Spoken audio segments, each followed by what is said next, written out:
Assalamualaikum warahmatullahi wabarakatuh. Saya Alisa Maulidia Oktalina bersama teman-teman saya Dwi Citra Aisyah, Nesti Setianingsih, Reta Rosalin Luis, Rizky Aprilia Putri, Syafira dan Syafira Dewi akan mempresentasikan tugas mata kuliah Manajemen Kinerja dan Kompensasi. Judul tugas kami adalah Strategi Perencanaan Kinerja dalam Pemberdayaan SDM. Studi kasus pada PT Nestle Indonesia sebagai perusahaan multinasional berbasis inovasi. Latar belakang PT Nestle Indonesia sebagai bagian dari perusahaan multinasional yang berbasis inovasi, memiliki kompleksitas manajemen SDM yang tinggi, inovasi yang berkelanjutan, membutuhkan SDM yang agile, kompeten, dan terlibat secara aktif dalam proses pengambilan keputusan. Pemberdayaan SDM tidak dapat dilepaskan dari sistem perencanaan kinerja yang terstruktur dan terintegrasi. Tanpa perencanaan kinerja yang baik, tujuan organisasi sulit dicapai karena tidak adanya arah kerja yang jelas, minimnya pengembangan kompetensi, serta rendahnya keterlibatan karyawan dalam proses pengambilan keputusan. PT Nestle Indonesia telah menerapkan pendekatan perencanaan kinerja sebagai bagian dari strategi pemberdayaan SDM untuk mendukung produktivitas dan retensi tenaga kerja yang tinggi. Studi kasus ini menjadi penting untuk perusahaan, terutama yang beroperasi dalam skala global, masih menghadapi tantangan dalam mengimplementasi strategi perencanaan kinerja yang adaptif terhadap perubahan lingkungan bisnis dan tuntutan inovasi. Dengan mengkaji praktik perencanaan kinerja di PT Nestle Indonesia, penelitian ini diharapkan dapat memberikan wawasan empiris mengenai bagaimana strategi tersebut berkontribusi terhadap pemberdayaan SDM dan mendukung pencapaian keunggulan kompetitif yang berkelanjutan. Penelitian ini akan membahas secara mendalam hubungan antara strategi perencanaan kinerja dan pemberdayaan SDM di PT Nestle Indonesia, serta bagaimana integrasi keduanya dapat mendukung peran SDM sebagai penggerak utama inovasi dan pertumbuhan perusahaan. Ada identifikasi masalah. Berdasarkan latar belakang tersebut, maka dapat diidentifikasi beberapa permasalahan yang menjadi fokus penelitian ini. Yang pertama ada bagaimana strategi perencanaan kinerja PT Nestle Indonesia dalam mendukung pemberdayaan SDM.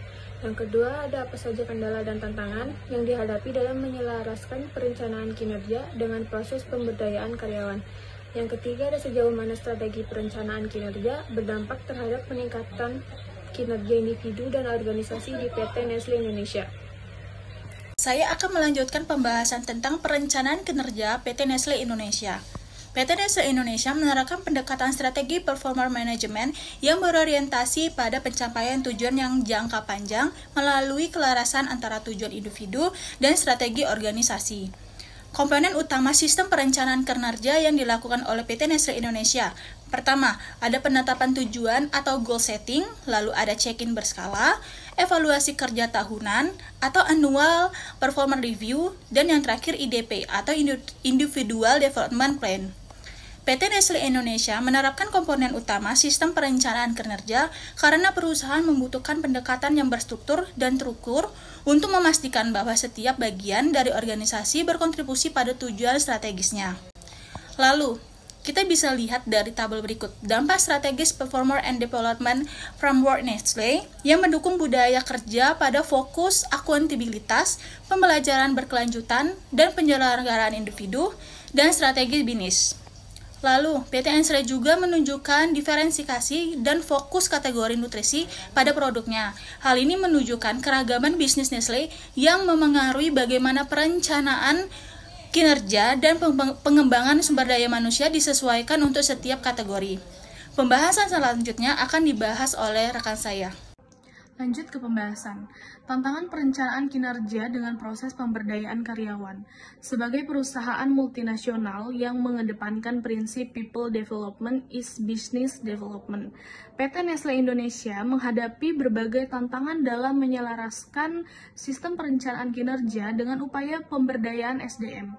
Tantangan tersebut terjadi baik secara struktural, kultural, maupun teknis. PT Nestle Indonesia menghadapi tantangan dalam menyelaraskan strategi bisnis dengan mengembangkan sumber daya manusia. Fokus yang berlebihan pada pencapaian target bisnis dapat mengabaikan aspek pengembangan individu. Contohnya, dalam sistem Performance and Development Framework, target utama karyawan sangat berorientasi pada Key Performance Indicator, seperti peningkatan volume penjualan, efisiensi biaya, dan pertumbuhan pangsa pasar. Dampaknya ialah waktu dan perhatian manajer lebih difokuskan pada evaluasi angka pencapaian target, sementara pengembangan kompetensi individu seperti leadership, problem solving, dan digital skill kurang menjadi prioritas dalam evaluasi kinerja tahunan. Strategi perencanaan kinerja berdampak terhadap peningkatan kinerja. Strategi perencanaan kinerja di PT Nestle Indonesia memiliki dampak signifikan terhadap peningkatan kinerja individu dan organisasi. Melalui implementasi sistem manajemen kinerja yang terstruktur dan integrasi teknologi digital, perusahaan berhasil menciptakan lingkungan kerja yang mendukung pertumbuhan karyawan dan pencapaian tujuan bisnis. Contohnya, Nestle menggunakan sistem PDF untuk menyelaraskan tujuan individu dengan strategi perusahaan. Setiap karyawan menetapkan individual goals yang dikaitkan langsung dengan key business objectivitas perusahaan.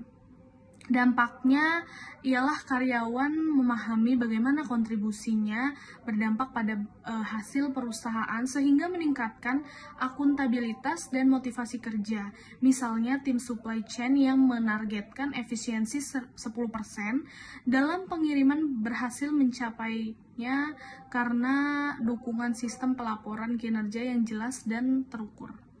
Dari materi pembahasan di atas, kesimpulannya adalah PT Nestle Indonesia telah menerapkan strategi perencanaan kinerja yang efektif melalui sistem Performance and Development Framework atau PDF.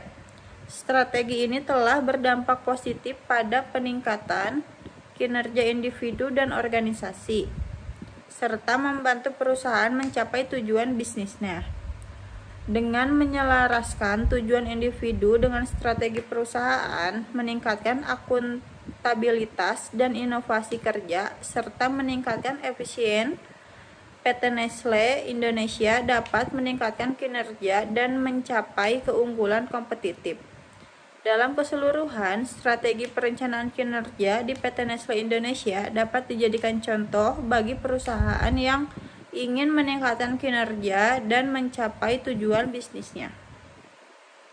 Selanjutnya ada rekomendasi. Di sini ada 6 rekomendasi. Yang pertama itu PT Nestle Indonesia perlu menyelaraskan tujuan organisasi dengan rencana pengembangan individu secara lebih kontrak dan inklusif. Yang kedua, PT Nestle Indonesia dapat menambahkan indikator perilaku dan pengembangan kompetensi dalam Key Performance Indicator. Yang ketiga, PT Nestle Indonesia sebaiknya melakukan pelatihan berkala kepada seluruh pimpinan tim agar mampu melakukan coaching, mentoring, dan feedback yang berkualitas. Yang keempat, penerapan prinsip continuous dialog akan lebih berdampak jika dilakukan oleh atasan yang kompeten dan empatik. Evaluasi sistem reward yang selaras dengan kinerja dan nilai perusahaan. Selanjutnya, Nestle dapat melakukan audit kinerja SDM per kuartal untuk mengevaluasi efektivitas sistem perencanaan kinerja, termasuk efektivitas My Performance. Hasil audit bisa digunakan sebagai bahan revisi kebijakan SDM berbasis data. Yang terakhir, kembangkan People Analytics untuk menganalisis tren kinerja karyawan, prediksi potensi turnover, dan evaluasi dampak intervensi HR terhadap hasil bisnis. Ini bisa menjadi bagian penting dari sistem My Performance jika diintegrasikan dengan Big Data. Sekian presentasi dari kelompok kami. Apabila ada salah kata, mohon maaf. Wassalamualaikum warahmatullahi wabarakatuh.